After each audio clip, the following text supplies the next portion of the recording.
এই দেশে ইসলাম বিজয় হবে, না হয় ফতুয়া দ্বারা শুধু হবে না। আমি ফতুয়াকে কোনোভাবেই খাটো করছি না, বরং ফতুয়া তো অবশ্যই দিবেন প্রয়োজন হলে, কিন্তু ফতুয়ার আগে আপনার আর আমার কর্ম পদ্ধতিটা আরেকটু চেঞ্জ করে আপনার আমার সাথে সংখ্যা 1/3 বাড়াতে পারি কিনা। দেশের মোট জনসংখ্যার 1/3 মানুষ যদি ইসলাম চায়, এই কোরআন বলে, তাহলে আর তাদেরকে কেউ ঠেকায় রাখতে পারবে না। আল্লাহ তাআলা আমাদেরকে 1/3 পর্যন্ত পৌঁছতে যত ধরনের বাধা বিপত্তি আছে, সব বাধাকে পেরিয়ে 1/3 মানুষকে আমাদের বিশ্বাসী বানানোর তৌফিক দিক।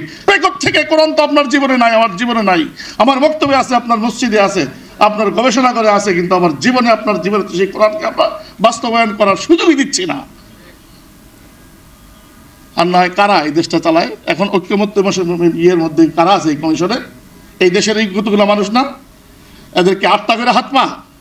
তাহলে আমরা কেন বুক ফুলিয়ে বলতে পারি না? এত বড় সেমিনার করতে পারি, এত বড় করে সাহস করে কথা বলতে পারি, তাহলে ওখানে কেন পয়েন্ট ওই জায়গাটাতে? আজকেও তো এক ভাই এখান থেকে কি করলেন, এই সরকারের কাছে কি বিচার চাইলেন যে আমার কি কেসগুলো উঠায় আনেন মেহরবানি করে। এই সরকারের কাছে আমি এই অনুনয় বিনয় করতেছি, কেন করি? এতগুলো রক্ত দিলাম, কেন দিলাম এই রক্ত? তাহলে অনেকেই বলে মানে প্রশান্তির জন্য নিজেদের জায়গাটাকে নিজেরা অনেক সময় কি করি, গণতন্ত্রকামী যারা আছে বা গণতন্ত্র যারা করেন, বাধ্য হয়ে করেন, যেমনি করুক, এদেরকে কয়েকটা ফতুয়া লাগাই দিয়া বাস নিজের দায়িত্ব শেষ মনে করে দিই।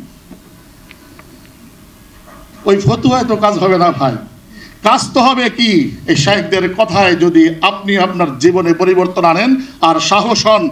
শেখ ইব্রাহিম বলে গেছেন, কোরআন হলো পাওয়ার হাউস, কোরআন নিজেই শক্তিশালী, আর যে কোরআন যার মধ্যে যাবে সে যদি শক্তিশালী না হয়, কোরআন তার ক্রিয়াই যদি আপনার মধ্যে দেখাতে না পারে, তাহলে আপনি কোরআন শিখলেন কি আর কি আমলই করবেন কি? তার থেকে ফায়দাই পাবেন কি?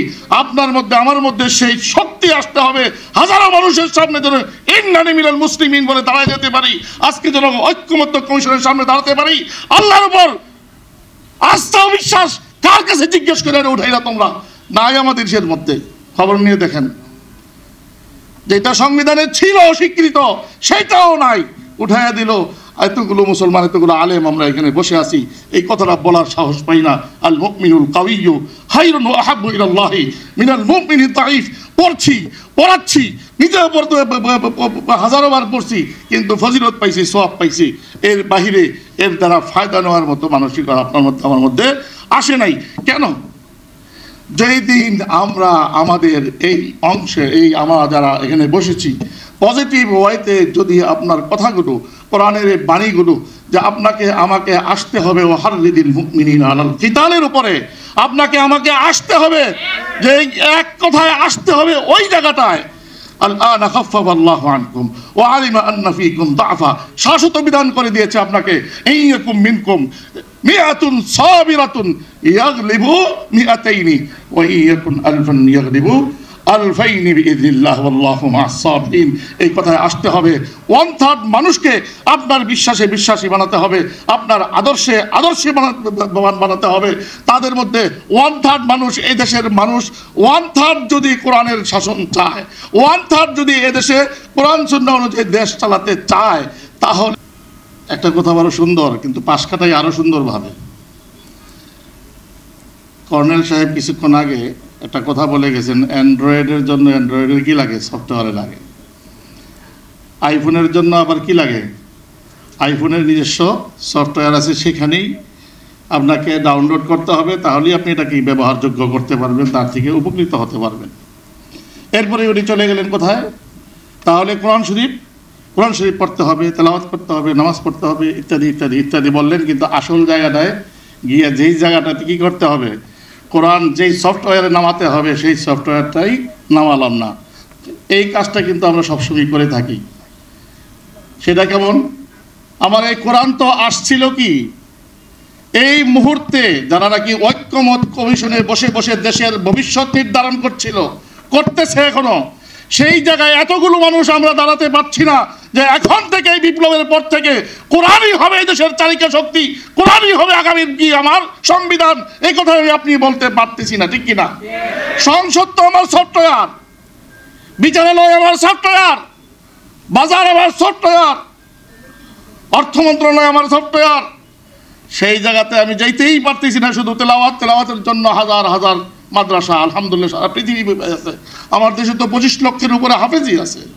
তেলাওয়াতের সব হচ্ছে, ফজিলত হচ্ছে, কিন্তু আসল জায়গায় তো আমি যেতেই পারতেছি না। সেই জায়গায় যদি না যাই তাহলে আমি কিসের প্রেরণা লালন করি, কি করি? এই যে শায়েখ চিল্লায় যাচ্ছেন এতগুলো বছর যাবৎ, যার জন্য সে হারুন ইজহার সাহেব বারবার কারাবরণ করছেন, শেখ জসিমউদ্দিন রহমানি ওনারা কি কারাবরণ করছেন বারবার কেন? একটা কথায় আনতে চায়, কোরআনকে আপনার জীবনে বাস্তবায়ন করতে চায়। এই জায়গাটায় আমরা আসতেছি না। তো আমাদেরকে ওই জায়গাটায় যেতে হবে, আর এই পয়েন্টে কথা বলতে হবে, ধীরে ধীরে মানুষকে অভ্যস্ত করতে হবে। লান তাসলুহা আখিরু হাযিহিল উম্মাহ ইল্লা বিমা সালুহাত আউয়ালুহা, ওই পন্থাই যেতে হবে। আর না হয় কোনো সময় আমরা কি করতে পারবো, ফজিলত অনেক নিতে পারবো, কিন্তু তার যেই ফায়দা, যেই উপকার আমার দুনিয়াতে পাওয়ার কথা ছিল, সেটা আমি আর আপনি পাবো না। এই জন্য আপনাদেরকে সিদ্ধান্ত নিতে হবে, শুধু খালি জি বলেই থেমে যাব, নাকি আসলে কার্যকরী কোনো ভূমিকায় যাব। কোনটা করব, দ্বিতীয়টা না প্রথমটা? তাহলে এই যে শায়েখরা বারবার ঝুঁকি নিচ্ছেন, আর কথা বলেই যাচ্ছেন, লিখে যাচ্ছেন, আপনি আর আমি তো এখনো কি বধিরের মতো হয়ে আছি। আর না হয় এতগুলো মানুষ আমরা যদি এটা বিশ্বাস করি যে কোরআন হবে এই দেশের কি বিচারের আসল কিতাব, তাহলে তো আমাকে সফটওয়্যার কি সেইভাবেই ডাউনলোড করতে হবে। তাহলে না আমি কি করতে পারবো, কোরআন দ্বারা উপকৃত হতে পারবো। আল্লাহ করুক ওই দিনটা আসুক যে বিজয়ের পর একটা বিজয় ইসলামে কেন আসে। ইসলামের বিজয়ের পূর্বাপর আপনাকে ইসলাম গুনাহমুক্ত জীবন দেখতে চায়। লিয়াগফিরা লাকাল্লাহু মা তাকাদ্দামা মিন যামবিকা ওয়া মা তাআখার, গুনাহমুক্ত জীবন আসবে এবং কোরআনকে বিজয়ী রূপে দেখার খুবই ঠিক। আসসালামু আলাইকুম ওয়া রাহমাতুল্লাহি ওয়া বারাকাতুহু। জাযাকাল্লাহু আহসানাল জাযা, শেখকে অত্যন্ত মোবারকবাদ জানাচ্ছি। এ পর্যায়ে গুরুত্বপূর্ণ বক্তব্য পেশ করার জন্য আহ্বান করছি কারা নির্যাতিত মজলুম আলেম দ্বীন